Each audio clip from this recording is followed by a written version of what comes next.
Bonsoir les amis, j'espère que vous allez bien. Je suis Pascal Trifangui, on est à Bahia au Brésil et je vous invite à voir sur notre chaîne Telegram Pascal Trifangui La Sève, l'actualité synarchique en vidéo éducative, Laseve, Pascal Trifangui La Sève. Eh bien, vous avez 2 à 3 nouvelles vidéos chaque jour. Voilà, donc vous avez au moins 3 heures de programme qui sont données sur les différentes chaînes par les lamas de notre organisation religieuse. Alors, dans cette nouvelle vidéo, nous allons parler des nobles et des ignobles. Nous allons expliquer pourquoi, autrefois, le modèle, c'était le chevalier et le moine.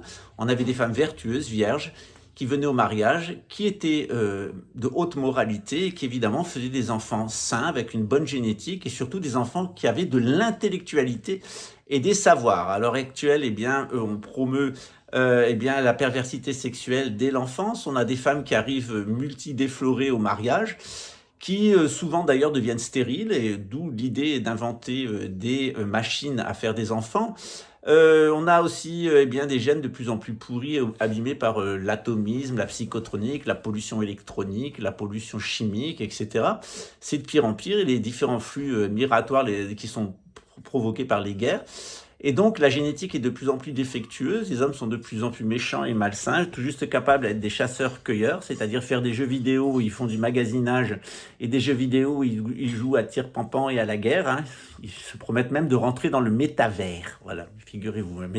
Les vers, ils sont dans le cerveau, puis ils sont méta, parce que vu la façon dont c'est complètement verrouillé au niveau du cerveau, on est quand même dans une triste époque. Donc, on va faire le contraste avec l'époque ancienne, l'époque des nobles, des chevaliers et des moines, et les ignobles actuellement, le financier et puis le savant fou, le tout gardé par une cohorte de mercenaires et de miliciens.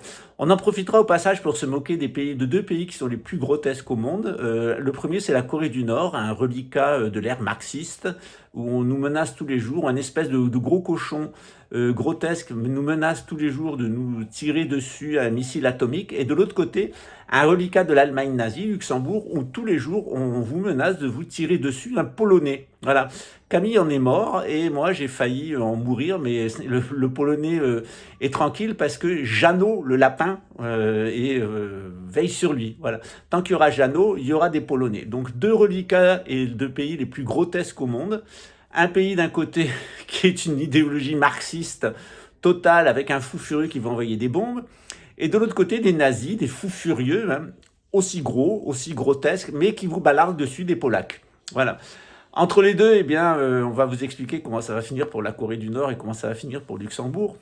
Vous en avez une petite idée, c'est l'hyperglaciation. Donc on reviendra aussi sur ce sujet au cours de nos différentes vidéos. En attendant, découvrez la différence entre les nobles et les ignobles. Alors pour les ignobles, évidemment, il y a une solution. On leur a dit, avec la direction générale, ils vont les amener à Jérusalem. Et puis là, ils auront des gènes qui seront génétiquement parfaits, hein, n'est-ce pas? Et puis ils vont les déconnecter avec une intelligence artificielle, parce que quand ils n'en ont pas, il faut bien les connecter à quelque chose.